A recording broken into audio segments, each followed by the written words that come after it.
हमारे आत्मीय परिजनों, भाइयों बहनों, अभी हम प्रकृति के बीच में खड़े हैं, उसी प्रकृति के जिसने कि आज से करीब 6 दिन पहले एक विराट रूप दिखाया, विकराल रूप दिखाया और नेपाल को पूरी तरह से ध्वस्त कर दिया।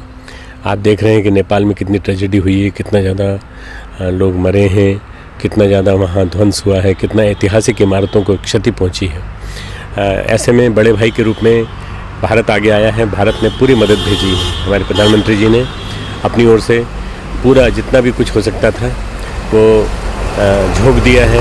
वायुसेना मिलिट्री की पूरी शक्ति में लगी हुई है रिलीफ रेस्क्यू वर्क में। आपदा के हर कार्य में गायत्री परिवार हमेशा आगे रहा है।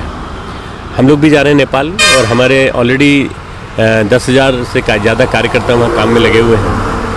इसके अलावा यहाँ से वरिष्ठ कार्यकर्ताओं का दल और डॉक्टरों का एक दल जिसमें 40 डॉक्टर हैं, टेंट वाला हॉस्पिटल है और वो वहाँ लगाने के लिए हमने भेज दिया है। इसके अलावा और भी जो परिस्थितियाँ हैं जहाँ पानी की ज़रूरत है, इन सब चीज़ों की ज़रूरत है, वहाँ सरकार की मदद करने के लिए संगठनों की ज़रूरत है। नेपाल में गायत्री परिवार बड़ी व्यापक रूप में फैला हुआ है और बीरगंज में हम लोग एक अश्वमेध यज्ञ करने जा रहे थे इस वर्ष नवंबर महीने में, परंतु अब उसको हमने कैंसिल किया है क्योंकि ऐसी आपदा में ये संभव नहीं है।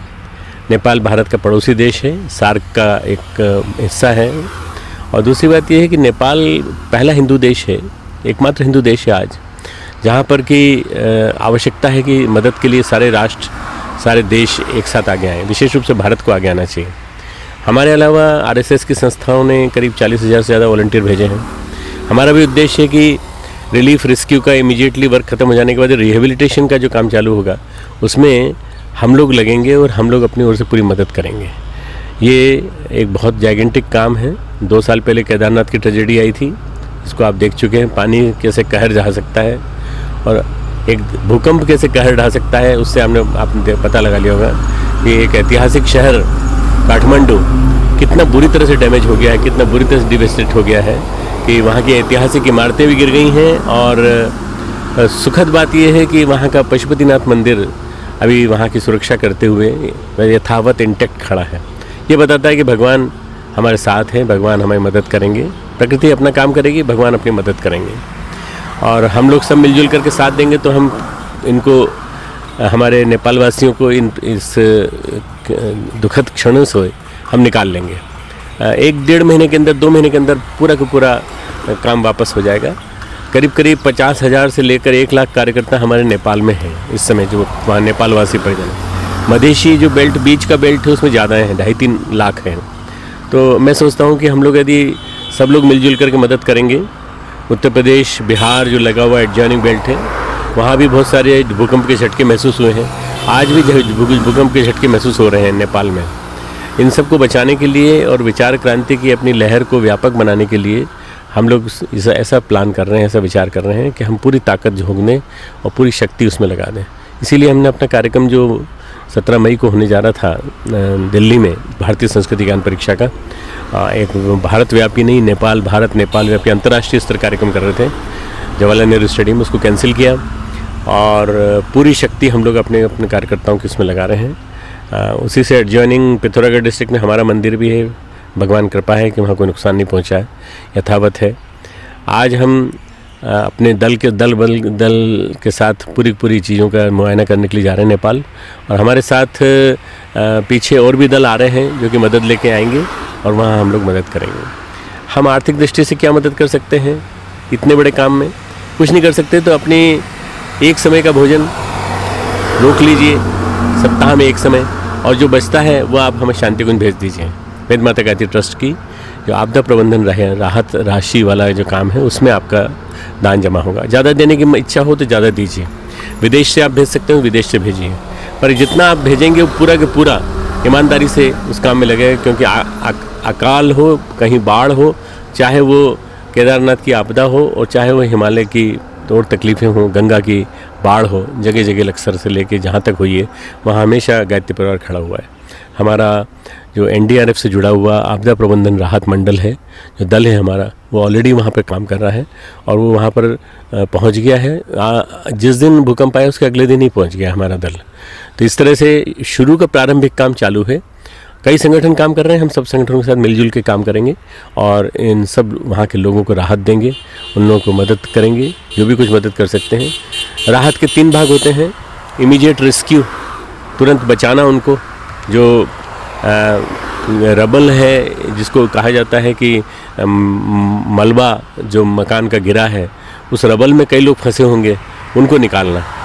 दूसरा है रेस्क्यू के बाद रिलीफ, फिर उनको दवाएं देना, उनको कपड़े देना, उनको अन्य सामान देना, जो भोजन वगैरह उनको ज़रूरत है, ठंड और बिल्कुल शुद्ध वाटर की ज़रूरत हो। सरकार ने RO प्लांट भेजा है पूरा पानी का, ताकि पानी को शुद्ध किया जा सके। हम भी मदद करेंगे शुद्ध पानी देने की। और तीसरा है रिहेबिलिटेशन। रिहेबिलिटेशन का मतलब होता है पुनर्वास, उनको पुनर्वासित किया जा सके। लकड़ी के मकान ही वहाँ चल सकते हैं, इसीलिए काठमांडू कहलाता था। हम फिर से कोशिश करेंगे, प्रयास करेंगे लोगों को समझाने की कि बड़े बड़े अट्टालिकाएँ बनाने के बजाय आप लकड़ी के मकान बनाइए। और वही भूकंप प्रोन एरिया है पूरा का पूरा, ये पूरी की पूरी ट्रेजेडी जो भारत में भी हो सकती थी, भारत के किसी भी हिस्से में हो सकती थी, पाकिस्तान किसी हिस्से में हो सकती थी, वो ट्रेजेडी को नेपाल जैसे धार्मिक देश ने अपने ऊपर ले लिया है। और इतना नुकसान सहकर भी वो लोग मैदानों में पड़े हुए हैं और भगवान से प्रार्थना कर रहे हैं कि हे भगवान पशुपतिनाथ हमें बचाइए। हम भी उनके साथ हैं, हम भी प्रार्थना करते हैं। आप भी प्रार्थना कीजिए और आप भी नियमित रूप से एक प्रार्थना ये कीजिए कि उनके जितने भी आश्रित हैं, जो भी उन अभी मिल नहीं रहे हैं, वो सब मिल जाएं, और जो चले गए उनको, उनकी आत्मा को शांति मिले और जल्दी से जल्दी ये लोग सेटल हो जाएं। विदिन ए ईयर हम इनको सेटल करना चाहते हैं, ताकि नेपाल का पुनः वैसा ही वैभव लौट सके जिस नेपाल के लिए हम जाने जाते हैं, जिस नेपाल को पूरा विश्व जानता है। ऐसा यदि हो सका तो हमारे ये प्रयास सफल होंगे। आप कोई खाने पीने की चीज़ ना भेजें, ख़राब हो जाती है ये सब चीज़ें। आपको भेजना है तो राशि भेजें, धनराशि भेजें। कपड़े भी ना भेजें, पुराने कपड़े ना भेजें।